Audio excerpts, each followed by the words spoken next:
भगवान का thank you प्रत्येक परिस्थिति में बोलना चाहिए, प्रत्येक पल पल उसका धन्यवाद करना चाहिए। यही पूजा है सबसे बड़ी। बोलो राधे। तो यही प्रहलाद जी कहते हैं, पिताजी सबसे बड़ा तो परम पिता है।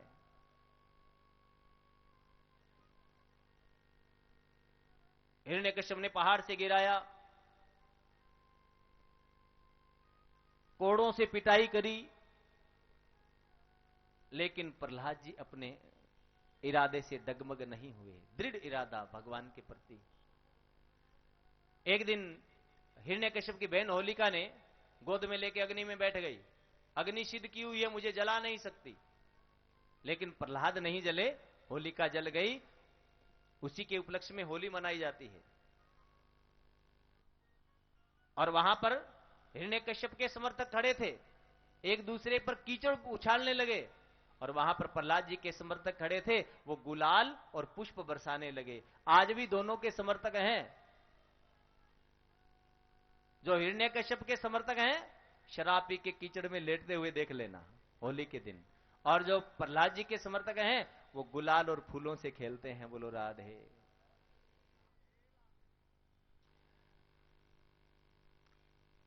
अब रहा नहीं गया तो तलवार निकाल ली, खंबे से बांध दिया। बता तेरा परमात्मा कहां कहां है, क्या इस खंबे में भी तेरा भगवान है? प्रहलाद जी ने कहा हां, और खंबे में भी मेरा भगवान है, क्योंकि वो तो कण कण में रहता है। आज भगवान ने दिखा दिया, मेरे भक्त की जहां श्रद्धा है वहां मैं रहता हूं। जैसे ही तलवार उठाई, तड़तड़ करके वो खंभ फट गया। बड़े बड़े दांत, सिंह जैसा मुख, बड़े बड़े नाखूनों सहित भयंकर क्रोधी आकार लिए नरसिंह भगवान का अवतार हुआ।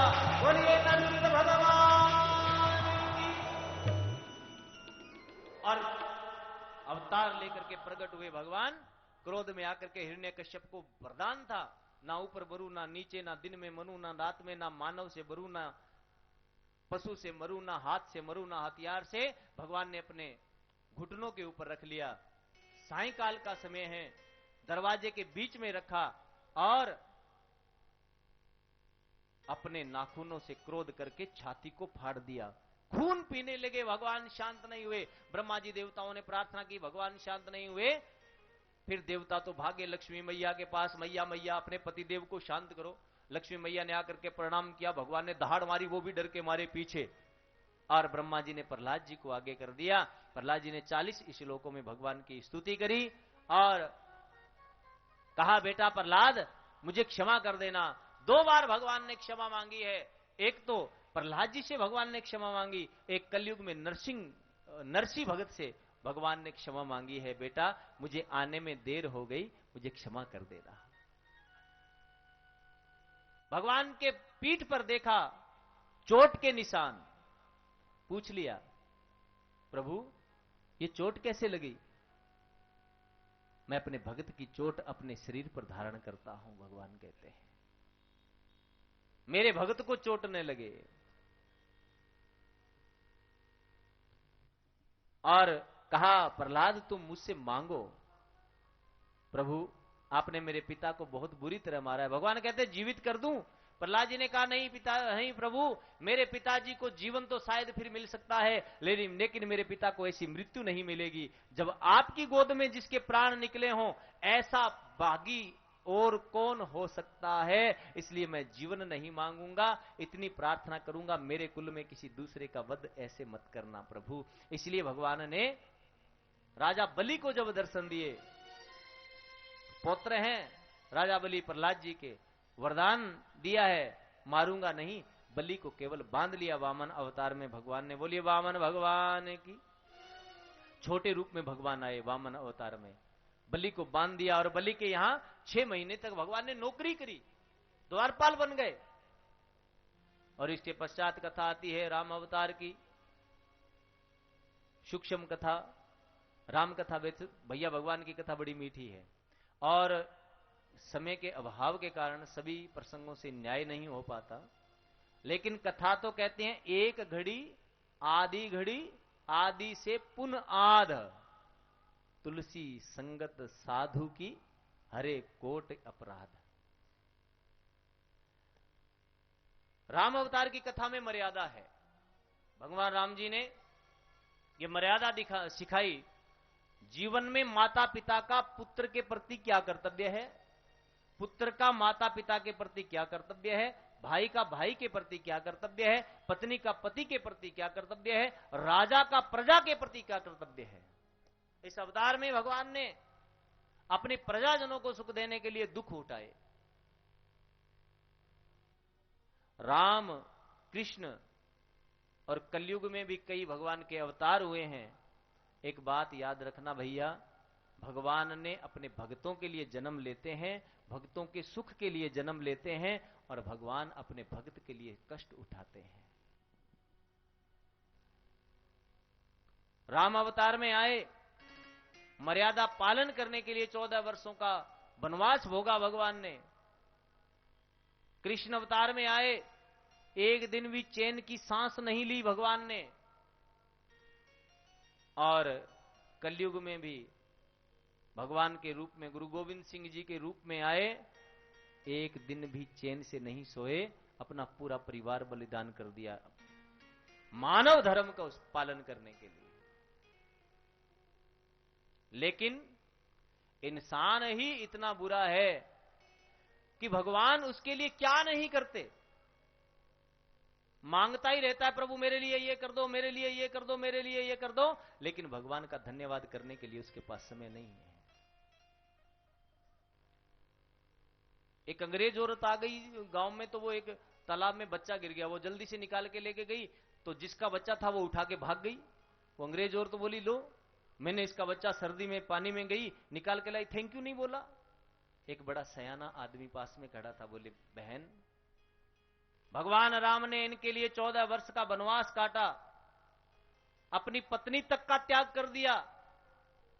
श्री कृष्ण अवतार में भगवान ने अपने माता पिता को छोड़ करके ग्वाला बन गए, द्वारिका में एक दिन चैन की सांस नहीं ली। गुरु गोविंद सिंह जी के अवतार में पूरा परिवार बलिदान कर दिया, अपने बच्चों को, जिंदा बच्चों को दीवार में चिनवा दिया। उनका थैंक यू नहीं बोलते, ये तेरा थैंक यू कहां से बोलेंगे? इनके पास तो उनका थैंक यू बोलने का टाइम नहीं। बोलो राधे।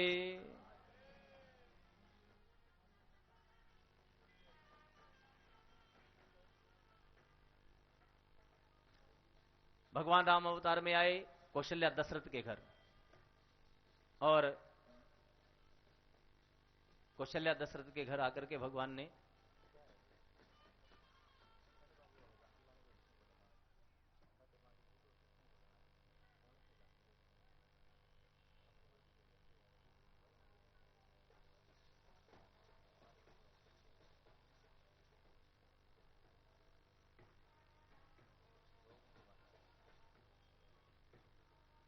बोलो राधे। मां कौशल्या के घर में भगवान का जन्म क्यों हुआ?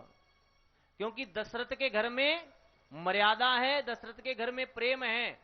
भगवान तो आज भी जन्म लेने को तैयार है, भगवान राम आज भी अवतार लेने को तैयार हैं। और सब चाहते हैं ना कि राम जैसा बेटा हमारे घर में भी पैदा हो जाए। चाहते हो कि नहीं माता, बताओ? लेकिन पहले कौशल्या बनो। वो कौशल्या ढूंढ रहे हैं, कोई कौशल्या मिल जाए। और इसके पश्चात भगवान अवतार लेकर के विद्या पढ़ने गए, और फिर विश्वामित्र जी के साथ गए।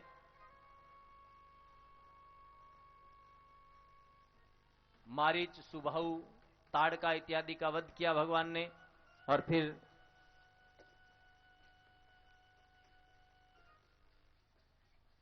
भगवान ने माता सीता के यहां जनकपुरी में प्रवेश किया।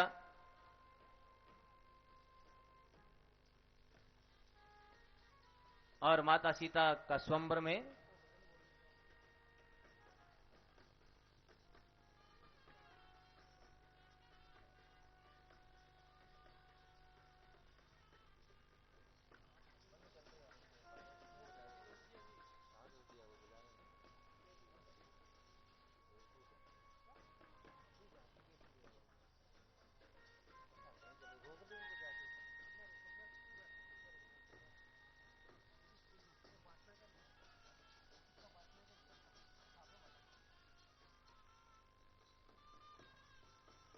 बोलिए राम जी महाराज की। सीता जी को लेकर के भगवान आए। दशरथ जी ने राज तिलक करने की सोची तो कैकेयी ने 14 वर्ष का वनवास मांगा, भरत के लिए राज्य अभिषेक मांगा। भगवान पिता की आज्ञा से 14 वर्ष तक वन में गए और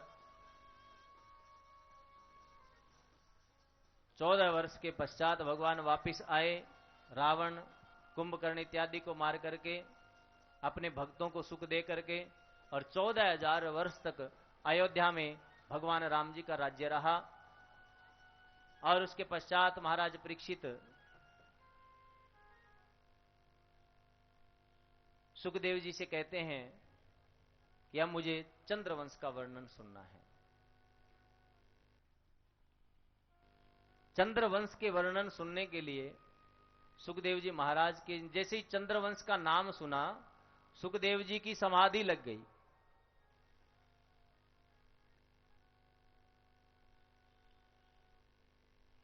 हे परीक्षित, तूने बड़ा सुंदर प्रश्न किया है। भगवान की कथा सुनने के लिए जिसके मन में आशा जागती है, कामना जागती है, इच्छा जागती है, तभी जीव का कल्याण हो जाता है। कथा सुनने का तो काम बाद का है। कथा सुनने की इच्छा ही जाग जाए तो ही पाप समाप्त हो जाते हैं। और तुमने बड़ा सुंदर प्रश्न किया है, इसका उत्तर मैं तुम्हें दूंगा। पृथ्वी पर जब भार बढ़ गया, पृथ्वी देवताओं के पास पहुंची और देवताओं के लेकर के ब्रह्मा जी के पास, और ब्रह्मा जी को लेकर के भगवान नारायण के पास पृथ्वी पहुंची गौ रूप में। देखो भैया, जब भी पृथ्वी पे कोई संकट आता है तो धरती माता गौ माता के रूप में भगवान के पास जाती है, क्योंकि गौ माता की पुकार भगवान जल्दी सुनते हैं। इसलिए गौ सेवा सर्वश्रेष्ठ है, क्योंकि गौ माता अगर आशीर्वाद दे दे तो भगवान उसकी कामना को जल्द पूर्ण करते हैं। गौ माता से प्रार्थना करोगे तो भगवान के पास बहुत जल्दी पहुंचेगी। बोलो राधे।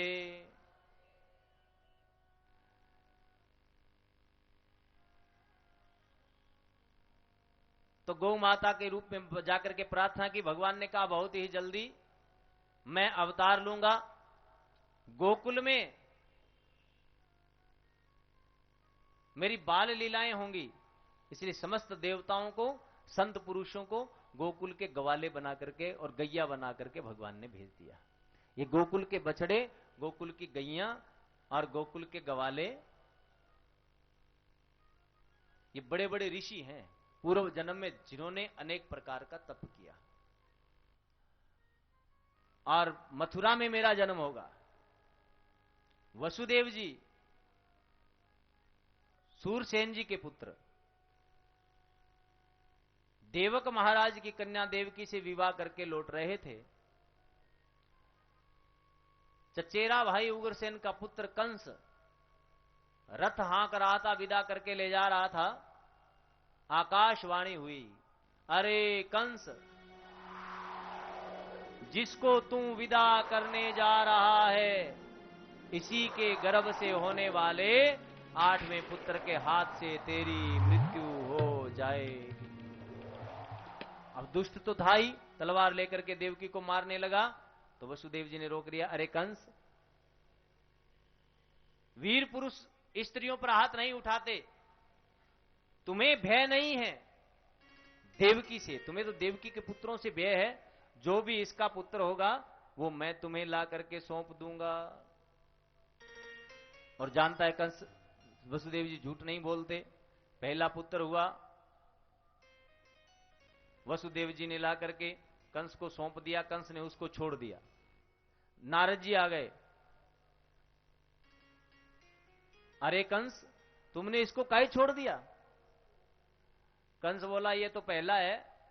तो एक गुलाब का फूल लेकर के नारद जी ने पूछा, इसकी 8वीं पंखुड़ी बताना जरा कौन सी है, कहीं से भी गिन लो 8वीं हो जाएगी।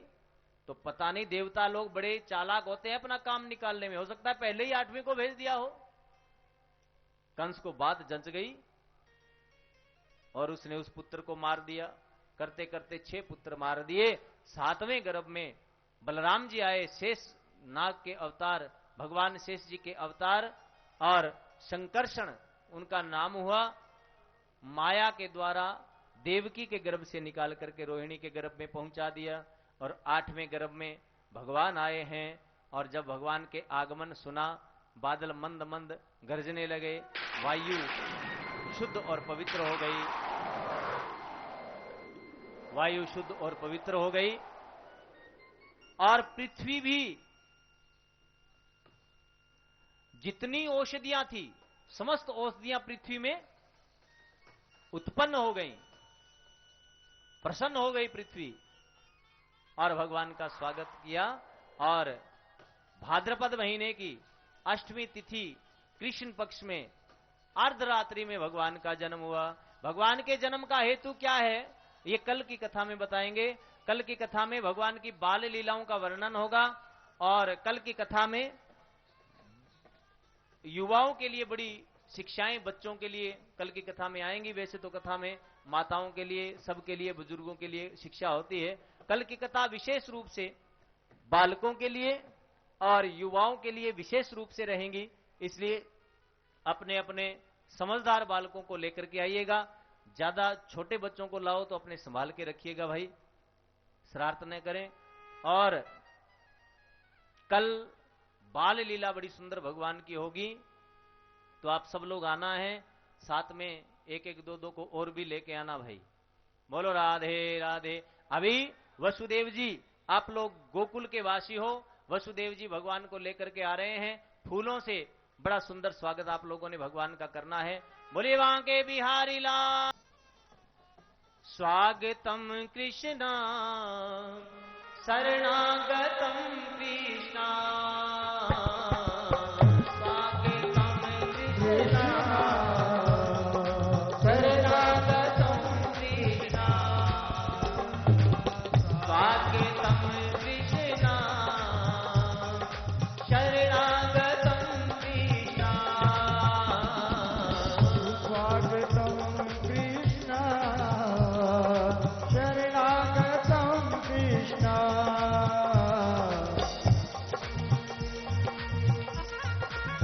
स्वागतम कृष्णा शरणागतम कृष्णा,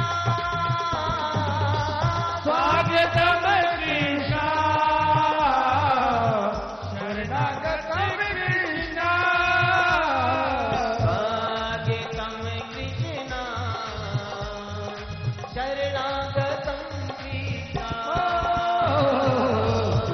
स्वागतम कृष्णा शरणागतम कृष्णा, स्वागतम कृष्णा शरणागतम कृष्णा, स्वागतम कृष्णा शरणागतम कृष्णा, स्वागतम कृष्णा शरणागतम कृष्णा, जय हो। स्वागतम कृष्णा शरणागतम कृष्णा, स्वागतम स्वागतम स्वागतम कृष्णा, स्वागतम स्वागतम स्वागतम कृष्णा, स्वागतम कृष्णा राधे हो। स्वागतम कृष्णा स्वागतम कृष्ण।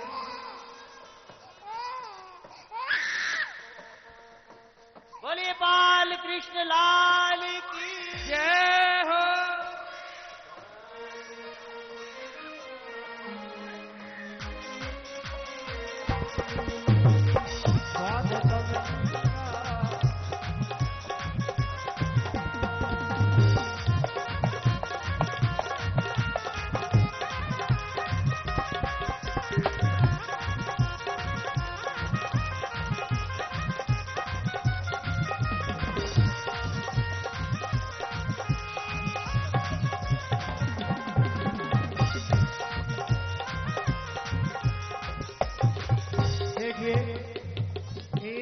आप सभी से प्रार्थना है कि कृपया अपने अपने स्थान पर बैठ जाएं और व्यवस्था बनाने में हमारा सहयोग करें। तो सर्वप्रथम माता बहनों से मेरी प्रार्थना है कि वे अपना स्थान ग्रहण करें और सभी अपनी अपनी जगह पर बैठ जाइए।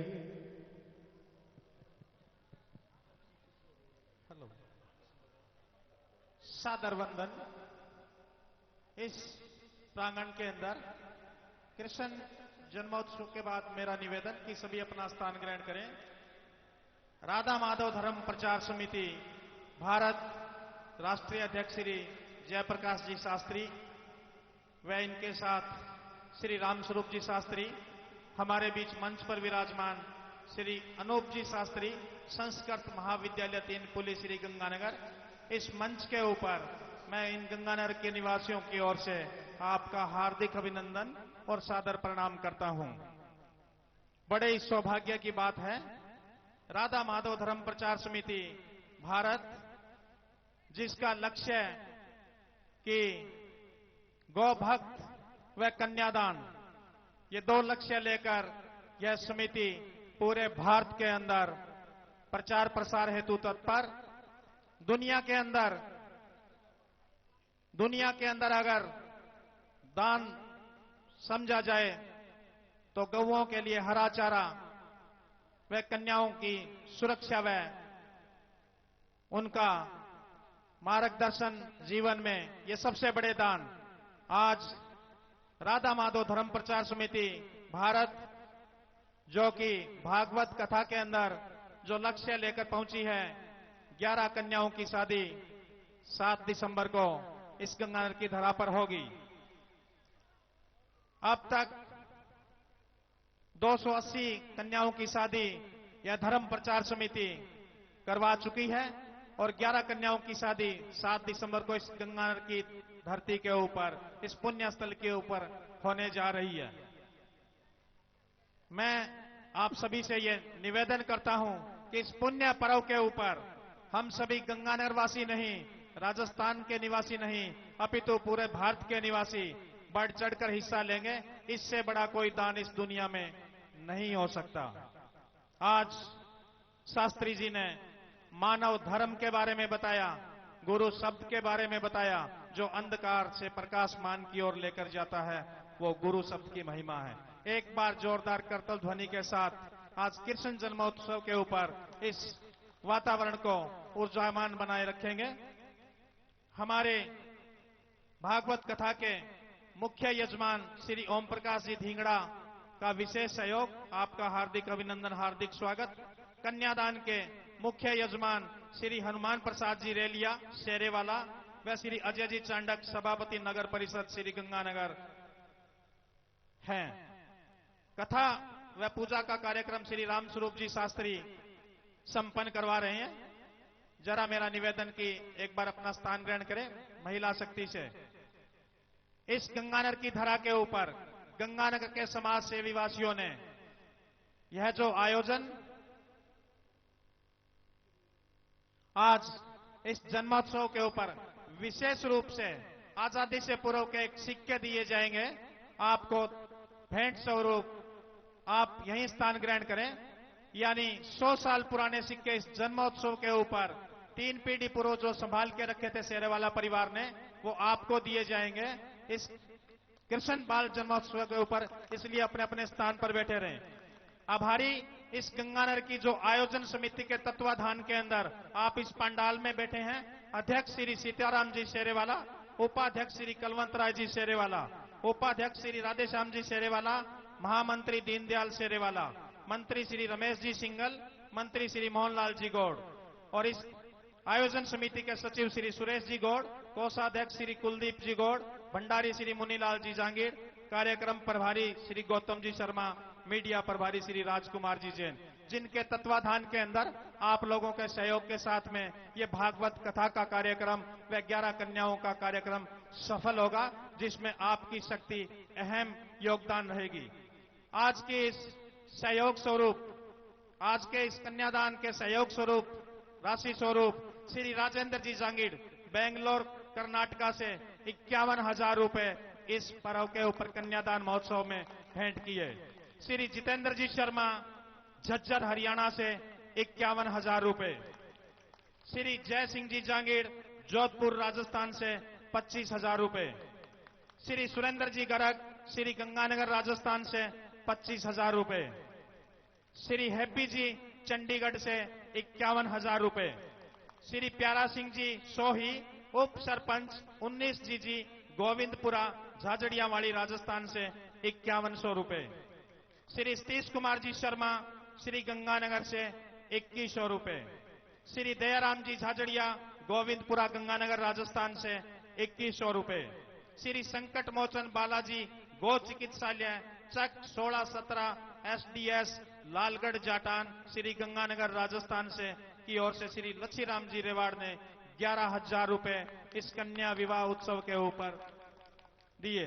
श्री कुंदनलाल जी मिड्ढा कमल मिड्ढा उप सरपंच सन्नी मिड्ढा दौलतपुरा गंगानगर राजस्थान से 11,000 रुपए इस कन्या विवाह उत्सव के ऊपर उन्होंने भेंट किए।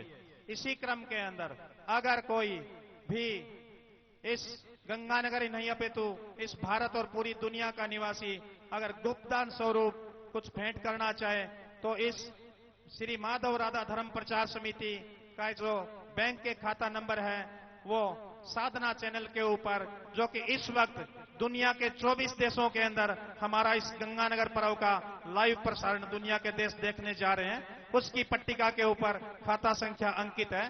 कृपया आप वो बैंक का खाता लेकर सीधे ही गुप्तदान स्वरूप उसके अंदर अपनी राशि पहुंचा सकते हैं।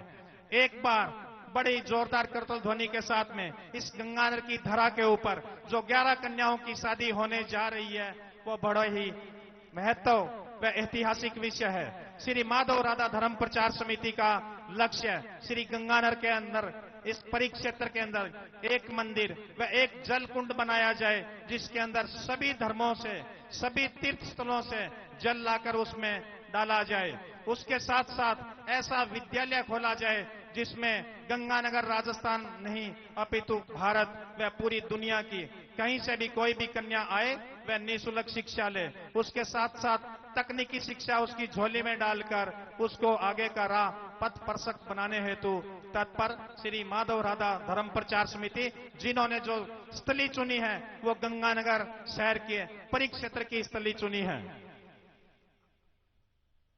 अब मैं मंच के ऊपर सादर आमंत्रित करता हूं आज के इस आयोजन समिति के अध्यक्ष श्री सीताराम जी सेरेवाला, सचिव श्री सुरेश जी गौड़ व श्री कलवंत राज जी सेरेवाला, आप मंच पर आए और हमारे मंच के ऊपर विराजमान श्री अनूप जी शास्त्री, आप संस्कृत महाविद्यालय श्री गंगानगर तीनपुली के अंदर आप उसको संभाल रखें, आप माल्यार्पण कर स्वागत करेंगे। श्री अनूप जी शास्त्री, आप बड़े ही सौभाग्य का विषय कि आज कृष्ण जन्मोत्सव के ऊपर आप हमारे बीच पहुंचे। आपका इस प्रांगण के अंदर सादर वंदन, सादर अभिनंदन। श्री सीताराम जी सेरेवाला, श्री कलवंत राव जी सेरेवाला, श्री सुरेश जी गौड़, अनूप जी शास्त्री को माल्यार्पण कर इनका